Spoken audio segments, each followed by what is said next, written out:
Welcome to my world. Ito ang daily routine ko.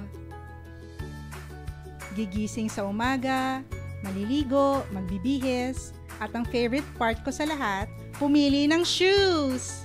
I love shoes. Sino bang babae ang hindi? Kaso, simula nung naging yellow yung kulay ng mga toenails ko, naging limited na ang choices ko pagdating sa shoes.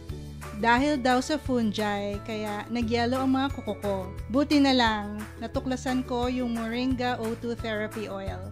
I simply applied a few drops of oil to my problematic toenails, one in the morning and one at night. Day by day, I was amazed with the improvement.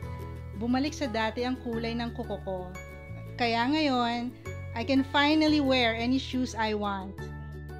I am Mona Verdida, a proud Moringa O2 mom.